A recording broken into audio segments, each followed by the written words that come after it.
That's good.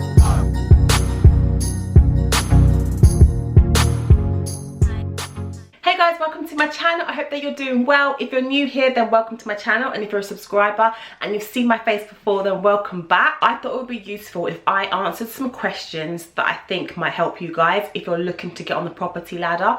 So like, these questions are things that I wanted to know when I was searching for a house or when I just moved into this property. These are the kind of questions that I think would have been useful for me to have asked. I had so many questions about properties, how much I needed to save, where to start. There were so many questions that I didn't have answers to, and so many things that when I look back now I realized I didn't really understand. So I thought that this video might be useful to some of you guys who are thinking about buying a property, and it may answer some of those questions that you have. So first of all, I'll start off with the main thing that people always ask me, and it's how much should I save if I want to buy a property. And this is a question that it pretty much is impossible to just answer straight away, because it depends on the price of the property that you're looking for. In the UK, if you're doing a first time buyer scheme, your deposit can be as little as 5%. So then the lender will pay 95%, you pay 5%, which obviously then makes up the whole 100% price of the property. I mentioned in one of my previous videos that the larger the deposit you can afford, the better. So with myself and Joel,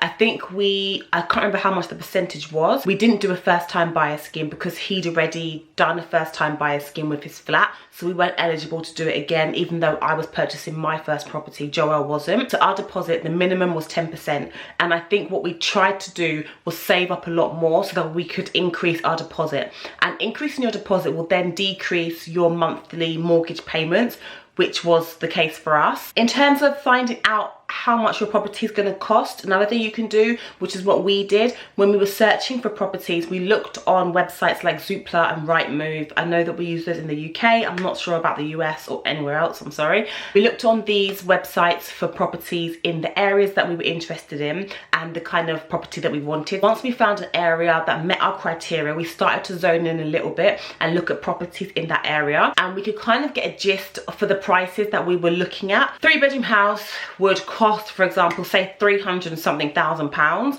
and we were able to find a bit of a range, so we knew roughly how much the properties were going to cost that we were looking for. So if I'm doing that, we knew roughly how much our 10% deposit would be. I also used an online mortgage calculator. I'd put in the price of the property, I put in how much deposit we would want to pay, and then it would kind of break it down for us and let us know roughly how much our mortgage repayments would be. So then we could play about with it a little bit and increase the amount of deposit that we wanted to pay and watch our monthly repayments reduce, etc, etc. So you can kind of play about with it, and from that, once we worked out, okay, this is the area that we want to live in, we could then go to estate agents in that area and talk to them about the different prices. Obviously then, as we got more interest in specific houses, go to the bank and that sort of thing. Is there anything that I would do differently? I think in terms of the property search, one thing that I would do differently is to not put in some of the offers that we put in the first place. So we'd put in 3 offers, sorry. For us, I think it was just remembering that we need to just take our time, and we just put so many different offers in, and now looking back, I realized like that was madness, and my house now is perfect and those houses were trash, so I don't know why I put so many offers in. I think that's one of the biggest things for me. Well, the finances, as I expected.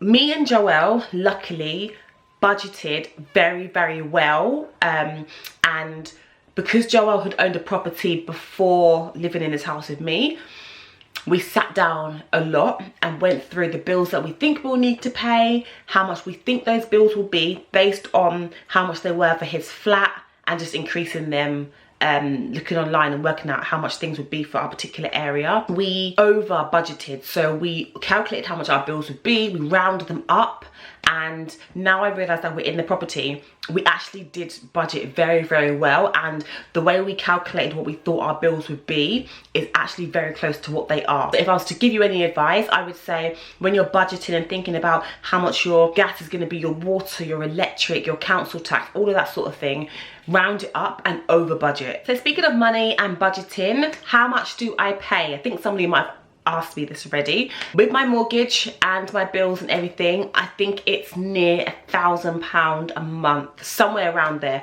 I can't remember if it's less or if it's more, to be honest. For me, I know as long as I'm managing to pay it and I've got money left over for myself each month, then I'm good. I don't need to know the exact amount, but it's written down somewhere in my notes. I like to keep track of the bills that I'm paying. Me and Joel have split down the middle the mortgage, and I pay specific bills and he pays specific bills. So having moved into my new house, is it what I expected? I think it is what I expected. Like, it's a new house, it's exciting, you're doing it up, you're happy, you put your key in your door, you shut the door and lock it at night, and it's just you, and you can do what you want, you can buy what you want. Like, it's amazing. I definitely would say the pros outweigh the cons.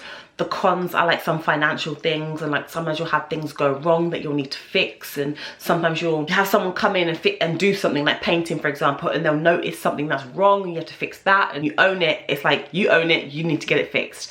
I feel so much more grown up. I'm nearly 30, but I feel like the past couple of months, I feel like I've grown up a couple of years within like 6-7 months. So it's absolutely amazing. Do I have any regrets? I would say the only regrets I can think of are things I've bought for the house that I haven't thought about properly, and then decided it's not going to go with the decor. So if you watch one of my previous videos, when I give kind of hints and tips about styling your house and that sort of thing, I did mention I would work on the walls and the floors and everything first, do the basics, and then start buying accessories, because I initially started buying accessories like bedside table lamps, sorry. I bought those, and then I realized I hated them when I initially loved them.